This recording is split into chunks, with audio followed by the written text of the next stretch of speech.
Hello, അസ്സലാമലൈക്കും റഹ്മത്തുള്ളാഹി തആല വബറകാതുഹു.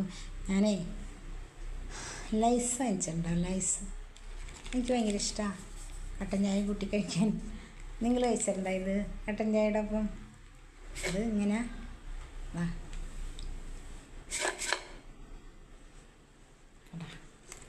ഞാൻ നേരത്തെ കഴിച്ചിട്ട് ബാക്കി വെച്ചതാട്ടാ. ഉച്ചക്ക് ചോറ് കഴിഞ്ഞിട്ട് കഴിച്ചിട്ട് ബാക്കി വെച്ച്. ചോറിൻ്റെ ഒപ്പം നമുക്ക് പപ്പടത്തിനും പകരമൊക്കെ ചോറിൻ്റെ ഒപ്പം പപ്പടത്തിനും പകരം ഈ ലൈസ് ഇങ്ങനെ വാങ്ങിച്ച് വെച്ചാൽ നമുക്ക് പപ്പടത്തിന് പകരം ഇതിൽ നിന്ന് 3-4 പീസ്, ഇത് വലിയ പീസാണ്, അപ്പോൾ ഇതിൽ നിന്ന് 3-4 പീസ് പപ്പടത്തിന് പകരം നമുക്ക് ചോറിൻ്റെ ഒപ്പം കഴിക്കാം. നിങ്ങൾ കഴിച്ചിട്ടുണ്ടോ? കണ്ടോ, ഞാൻ എന്നിട്ട് കഴിച്ച് കഴിഞ്ഞിട്ട് പ്ലേറ്റ് ഇട്ടിട്ട് പ്ലേറ്റിൽ നിന്ന് വാരി ഇട്ടതാണ്. അതെങ്ങനെ ഇരിക്കുന്നത് എന്താ മുറിങ്ങിപ്പോയി.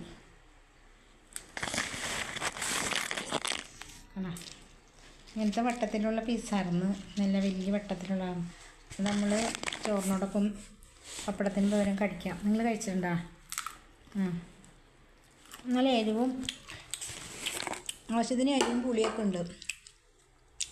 നമുക്ക് ചോറ് തിന്നുമ്പോൾ ഇത് കഴിക്കാൻ നല്ല ടേസ്റ്റാണ്. നിങ്ങൾ കഴിച്ച് നോക്കണം കേട്ടോ. പപ്പടത്തിന് പകരം ഇതൊരു ടിന്ന് വാങ്ങിച്ച് വെച്ചാൽ മതി. പപ്പടം പൊരിക്കാൻ വേണ്ട, പപ്പടത്തിന് പകരം ചോറിനുമ്പോൾ ഇത് നമുക്ക് 3-4 ദിവസം എടുക്കാം. നല്ല എരിവും പുളിയൊക്കെ ഉണ്ട്. ലേസാണ് കുട്ടികൾ തിന്നണത്, നമ്മൾ ചോറിനോടൊപ്പം കഴിക്കണം.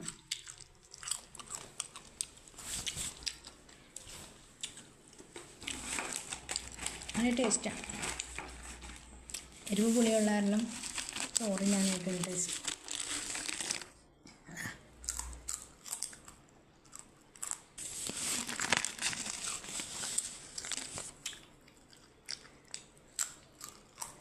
അതും കഴിക്കും, ഒരു വെള്ളം കൊടുക്കും. നിങ്ങളോ? വൈകുന്നേരത്തെ ചായ കുടി കഴിഞ്ഞാൽ എല്ലാവരും അന്നേരം ചായക്ക് നിങ്ങൾക്ക് എന്തായിരുന്നു?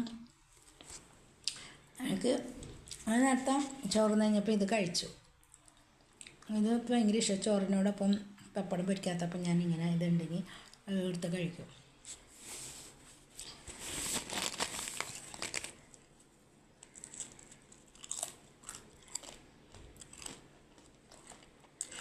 എല്ലാവരും ചായ കുടിച്ചാ?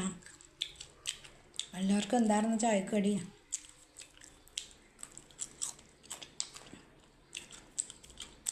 എല്ലാവർക്കും എന്താണ് ചായക്കടിയെന്ന് കമൻറ്റ് ചെയ്യണേ. ഇത് കഴിക്കണം. ആരെങ്കിലും ഇത് കഴിക്കാറുണ്ടെങ്കിലും ചോറിനോടൊപ്പം പപ്പടമായിട്ട് ഉപയോഗിച്ച് കഴിച്ചിട്ടുണ്ടെങ്കിലും ഒന്ന് കമൻറ്റ് ചെയ്യണം കേട്ടോ. ശരി, അസ്സലാമു അലൈക്കും.